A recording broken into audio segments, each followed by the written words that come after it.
శ్రీమాత్రే నమః. సద్గురు జ్యోతిషాలయం 2025 నవంబర్ రాశి ఫలితాలని మనం ఇప్పుడు తెలుసుకోబోతున్నాం. ఈ జాతకం అంటే కూడా అందరికీ ఒక క్యూరియాసిటీ. ఈ నెల నాకు ఎలా ఉంటుంది, వ్యాపారం ఎలా ఉంటుంది, ఉద్యోగం ఎలా ఉంటుంది, ఆరోగ్యం ఎలా ఉంటుంది, నాకు చదువు ఎలా ఉంటుంది, భార్యాభర్తల మధ్య సఖ్యత ఎలా ఉంటుంది, ఇవన్నీ ఒక మిలీనియం క్వశ్చన్స్. రకరకాలైన ఛానల్స్, రకరకాలైనటువంటి మాటలు అన్నీ వింటూ ఉంటే దేన్ని నేను వినాలి, ఏది చేయాలి అనేది ఒక క్వశ్చన్స్లోని అందరూ చూస్తుంటారు.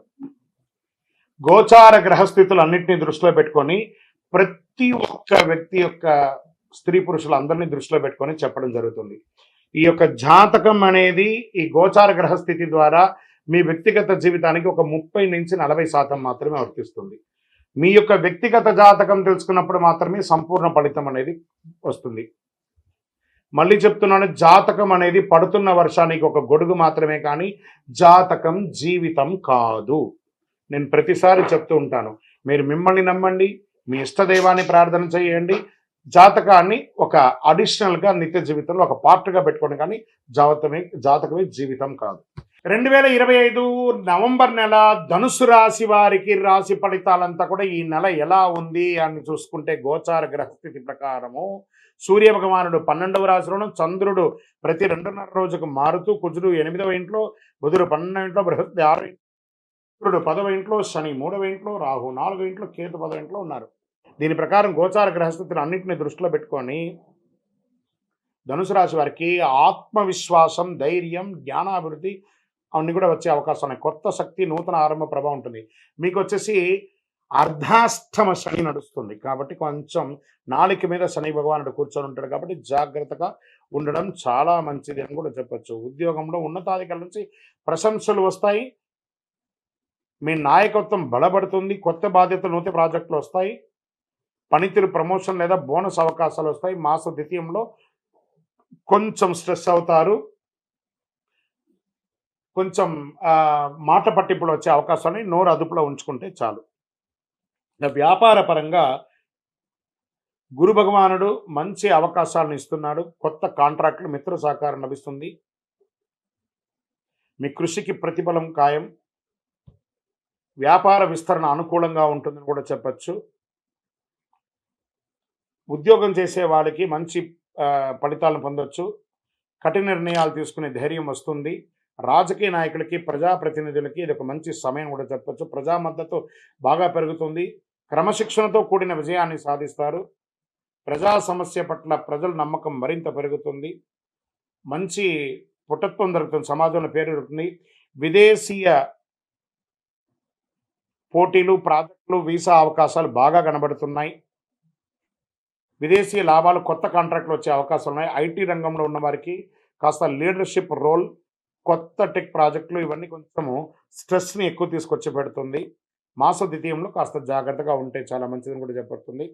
విద్యార్థులు కాస్త శ్రమ అధికంగా ఉంటుందని కూడా చెప్పడం జరుగుతుంది. కొంచెం కష్టపడి చదవవలసినటువంటి సమయం. క్రీడాకారులకు క్రమశిక్షణతో విజయం సాధించే అవకాశాలు బాగా కనబడుతున్నాయి. విదేశీ విద్యా అవకాశాల కోసం ఎదురు చూస్తున్న వాళ్ళకి గట్టికి ఇంకొక 1-2 మంత్స్లో మీకు మంచి అవకాశాలు రాబోతున్నాయని కూడా చెప్పచ్చు. స్త్రీలకు కొత్త వస్త్రాలు, ఆభరణాలు, వాహన యోగం కూడా అవకాశాలు కనబడుతున్నాయి. మానసిక కాస్త ప్రశాంతత తగ్గుతూ ఉంటుంది, కాస్త జాగ్రత్త పడాలని కూడా చెప్పచ్చు. రైతులకి అద్భుతంగా ఉంటుందని కూడా చెప్పచ్చు. పరిశ్రమల రంగంలో ఉన్న వారికి కొత్త ఆర్డర్లు, ప్రభుత్వ సబ్సిడీలు వచ్చే అవకాశాలు రైతులకి బాగా ఉందని కూడా చెప్పచ్చు. మార్కెట్ మిశ్రమంగా ఉంది. రియల్ ఎస్టేట్ కూడా మిశ్రమంగానే ఉందని చెప్పచ్చు. పెట్టుబడులు పెట్టేటప్పుడు చాలా జాగ్రత్తగా ఉండాలి అని కూడా చెప్పడం జరుగుతుంది. ఆరోగ్యం కాస్త మిశ్రమం. ఈ నెల కొంచెము మిశ్రమంగానే అన్ని కనబడుతున్నాయి కాబట్టి జాగ్రత్తగా ఉండడం మంచిది. ఒక మంచి డాక్టర్ని సంప్రదించండి, యోగా లాంటిది చేయండి, కాస్త మానసిక స్ట్రెస్ని కాస్త తగ్గించుకోవడానికి ప్రయత్నం చేయండి. గోధుమ రంగు మరియు పసుపు రంగు ఈ నెలంతా కూడా మీకు చాలా కలిసి వస్తుంది. నంబర్ 3 అనే ఒక సంఖ్య మీకు చాలా కలిసి వస్తుంది. తూర్పు మరియు దక్షిణ దిక్కు ప్రయాణాలు మీకు చాలా అనుకూలంగా ఉంటుంది. గురు భగవాన్ని ప్రార్థన చేయండి, బృహస్పతికి పూజ చేయండి, పసుపు వస్త్రాలతో దానం ఇవ్వండి, పసుపు పూల దానం చేయండి. ఓం గ్రీం అనే మంత్రాన్ని 108 సార్లు జపించండి. పేద విద్యార్థులకు పుస్తకం దానం చేయండి. మీ వయస్సు ఎంత ఉందో అన్ని దీపాలను మీ ఇష్టదైవం, కులదైవం లేదా శివాలయంలో వెళ్ళి నువ్వుల నూనెతో దీపం వెలిగించండి. ఇంకను మీ యొక్క వ్యక్తిగత జాతకం తెలుసుకోవడానికి కోసం మీ పేరు, మీ date of birth, time of birth, place of birth 900007771149 అనే మా నంబర్కి వాట్సాప్ చేయండి. విజయోస్తు. ఇంకను ద్వాదశ రాశి ఫలితాలన్నీ కూడా చూస్తున్నటువంటి ప్రేక్షక మిత్రులందరికీ కూడా మా టీవీ ఛానల్లో వస్తున్నటువంటి కార్యక్రమాలన్నీ మీకు నచ్చుంటాయి అనుకుంటున్నాను. ఒకసారి లైక్ చేయండి, సబ్స్క్రైబ్ చేయండి, మీ మిత్రులకు అందరికీ కూడా షేర్ చేయండి. వందే మాతరం, వందే మాతరం, వందే మాతరం. చంద్రమౌళి వెంకటేష్ శర్మ గురుస్వామి శరణం అయ్యప్ప. తిరుపతికి వచ్చినప్పుడు మన అయ్యప్ప స్వామి వారి 18 అవతారముల దేవాలయం జీవకోన అనే ఒక ప్రాంతంలో ఉంటుంది. కపిల తీర్థానికి దగ్గరలో రైల్వే స్టేషన్ నుండి బస్టాండ్ నుండి 3 కిలోమీటర్ దూరంలో ఉంటుంది. మన దేవాలయంలో అడుగుపెట్టి ప్రదక్షిణం చేసి మొక్కుకున్న వాళ్ళ కోరికలన్నీ కూడా నెరవేరాయి. ఎంతోమంది మాకు చెప్పున్నారు.